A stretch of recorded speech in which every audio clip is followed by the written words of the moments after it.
നമ്മളെ സംബന്ധിച്ചിടത്തോളം ഒരു ഈശോ സഭ വിദ്യാലയമായ നമ്മുടെ സ്കൂളിനെ സംബന്ധിച്ചിടത്തോളം വിശുദ്ധ ഇഗ്നേഷ്യസിന്റെ തിരുനാള് വളരെയേറെ പ്രാധാന്യം അർഹിക്കുന്ന ഒന്നാണ്. 1491 സ്പെയിനിലെ പാസ് പ്രവിശ്യയിലാണ് വിശുദ്ധ ഇഗ്നേഷ്യസ് ജനിച്ചത്. ചെറുപ്പത്തിൽ തന്നെ ഒരു വീരപരാക്രമിയായിരുന്ന അദ്ദേഹം യുദ്ധങ്ങളിലേക്ക് പങ്കെടുത്ത് സ്പെയിനിലെ രാജാവായിരുന്ന ഫെർഡിനാൻഡിന്റെ ആർമിയിലെ അംഗമായിരുന്നു.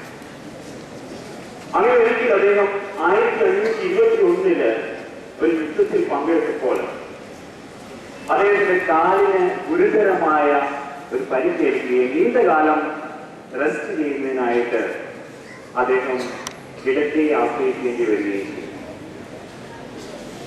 ഈ സമയത്ത് അദ്ദേഹം വായിച്ച ചില പുസ്തകങ്ങള് അദ്ദേഹത്തിന്റെ ജീവിതത്തിൽ വലിയ മാറ്റത്തിന് കാരണമായി. ഒരു പുതിയ ദിശാബോധം അദ്ദേഹത്തിന്റെ ജീവിതത്തിൽ വന്നു ഭവിക്കുകയുണ്ടായി.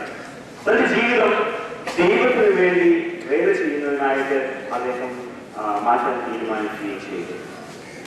ഈ ഒരു ലക്ഷ്യം മുന്നിൽ കണ്ടുകൊണ്ട് വിശുദ്ധ ഇഗ്നേഷ്യസ് താൻ കൂടുതൽ പഠിച്ച് വിദ്യാസമ്പന്നനായി ലോകത്തെ സേവിക്കുന്നതിനായിട്ട് പാരീസ് യൂണിവേഴ്സിറ്റിയിലേക്ക് പോവുകയും അവിടെ വെച്ച് 1534 തന്റെ 6 സുഹൃത്തുക്കളുമായി ചേർന്ന് ഈശോ സഭ രൂപീകരിച്ചു.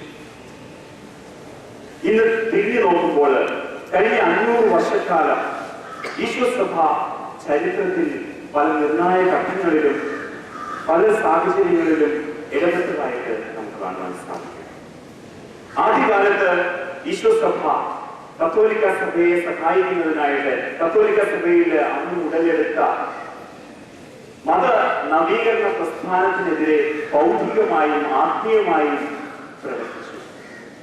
പിന്നീട് അവർ രാജാക്കന്മാരുടെയും പ്രധാനമന്ത്രിമാരുടെയും ഒക്കെ ഉപദേശകരായി. കാരണം അന്നത്തെ കാലഘട്ടത്തില് ഇത്രയധികം വിദ്യാസമ്പന്നരായ വ്യക്തികളെ കിട്ടുക എന്നത് വലിയ വിഷമമുള്ള കാര്യമായിരുന്നു. അപ്പൊ ആദ്യകാലങ്ങളിൽ ഈശോ സഭ വലിയ രീതിയിൽ ലോകത്തെ സഹായിച്ചു. കാലാകാലങ്ങളിൽ അവർ ചരിത്രത്തിന്റെ ഭാഗമായി തീർന്നു. യൂറോപ്പിൽ യൂറോപ്പിന്റെ അധ്യാപകരെന്ന് ഇന്നും അറിയപ്പെടുന്നു.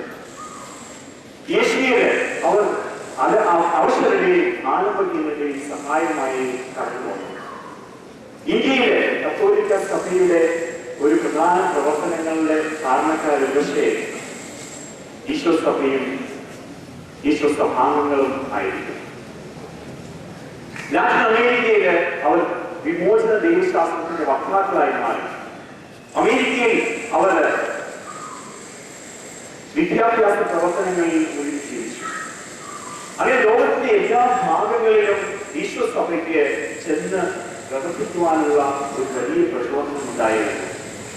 ഇന്ന് 500 വർഷങ്ങൾക്ക് ശേഷം തിരിഞ്ഞു നോക്കുമ്പോൾ ഏകദേശം 6 ഭൂഖണ്ഡങ്ങളിലായിട്ട് 112 രാജ്യങ്ങളില് 20,000-ഓളം ഈശോ സഭക്കാര് പലതരത്തിലുള്ള ജോലികളിൽ വ്യാപൃതരായിരിക്കും.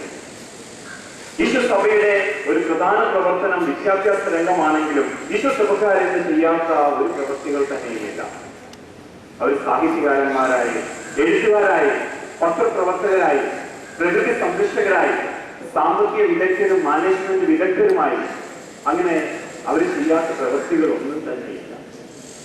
ഈശോ സഭയെ സംബന്ധിച്ച് നോക്കുമ്പോൾ അവിടെ ഈ പ്രചോദനത്തിന്റെ ഏറ്റവും വലിയൊരു മോട്ടോവായിട്ട് മുദ്രാവാക്യമായിട്ട് നിലനിൽക്കുന്നത് ദൈവത്തിന്റെ ഉപരി മഹത്വം എന്നതാണ്. അതായത് തങ്ങൾ ചെയ്യുന്നതെല്ലാം ദൈവത്തിന് വേണ്ടിയാണ്.